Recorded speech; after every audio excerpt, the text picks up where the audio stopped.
Reporter breaking. മുതലപ്പുഴയിലെ മത്സ്യത്തൊഴിലാളികളെ കൊല്ലത്തേക്ക് മാറ്റാൻ നീക്കം. പൊഴി അടഞ്ഞതോടെ സർക്കാർ തലത്തിൽ തിരക്കിട്ട ചർച്ചകൾ നടക്കുകയാണ്. ചർച്ച നടത്തി നടപടി സ്വീകരിക്കാനാണ് തിരുവനന്തപുരം, കൊല്ലം ജില്ലാ കളക്ടർമാർക്കുള്ള നിർദ്ദേശം.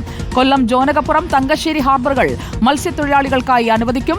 പ്രദേശത്തെ മത്സ്യത്തൊഴിലാളികളുമായി സംസാരിച്ചാകും അന്തിമ തീരുമാനമെടുക്കുക. ആദിൽ പാലോട് നമുക്കൊപ്പം. Adil Palode, good morning. ഈ വിഷുദിനത്തിൽ നമുക്ക് പങ്കുവയ്ക്കാനുള്ളത് പൊഴിയടഞ്ഞ് ജീവിതം ഗതിമുട്ടി നിൽക്കുന്ന മുതലപ്പുഴയിലെ മത്സ്യത്തൊഴിലാളികളെ കുറിച്ചാണ്. അവരെ എങ്ങോട്ട് മാറ്റാനാണ്? അവർക്ക് കൂടി സൗകര്യപ്രദമായ രീതിയിലാണോ ഈ മാറ്റം?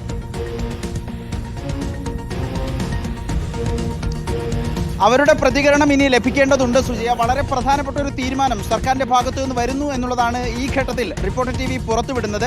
കൊല്ലം, തിരുവനന്തപുരം ജില്ലാ കളക്ടർമാർക്ക് മന്ത്രി തന്നെ നിർദ്ദേശം നൽകി. കഴിഞ്ഞ ദിവസം ഫിഷറീസ് സെക്രട്ടറി ഇക്കാര്യത്തിലൊരു യോഗവും വിളിച്ചിരുന്നു. 2 കളക്ടർമാരെയും ഓൺലൈനിൽ വിളിച്ച് അതിവേഗ നടപടി സ്വീകരിക്കാനുള്ള നിർദ്ദേശമാണ് നൽകിയിരിക്കുന്നത്. തിരുവനന്തപുരം ജില്ലയിലെ മുതലപ്പൊഴി നമുക്കറിയാം അപകടമാണ്, അപകടപ്പൊഴിയാണ്.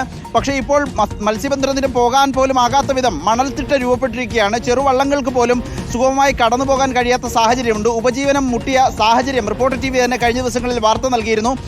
ഇപ്പോഴാണ് അങ്ങനെ ഒരു തീരുമാനത്തിലേക്ക് എത്തുന്നത്. ഇങ്ങനെ മത്സ്യബന്ധനം മുടങ്ങിയ, ഉപജീവനം മുടങ്ങിയ മത്സ്യത്തൊഴിലാളികളെ ബോട്ടുകൾ കൊണ്ടുപോയാൽ കൊല്ലം ജില്ലയിലെ ഹാർബറുകളിൽ നിന്ന് മത്സ്യബന്ധനത്തിന് പോകാനുള്ള സൗകര്യം ഒരുക്കാമെന്നതാണ് ഫിഷറീസ് വകുപ്പിന്റെ തീരുമാനം. അങ്ങനെയെങ്കിൽ തങ്കശ്ശേരി, ജോനകപ്പുറം ഹാർബറുകൾ, കടൽ തീരങ്ങൾ ഉപയോഗിക്കാനുള്ള സാധ്യതയാണ് പരിശോധിക്കുന്നത്.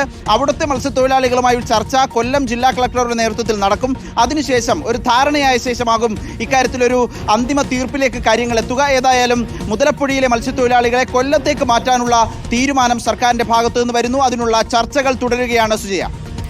ഓക്കെ, പൊഴി അടഞ്ഞതോടെ തിരക്കിട്ട ചർച്ചകളിലേക്ക് നടക്കുന്നു എന്നുള്ള ബിഗ് ബ്രേക്കിംഗ് ആണ് ആദിൽ പാലോട് പങ്കുവച്ചത്.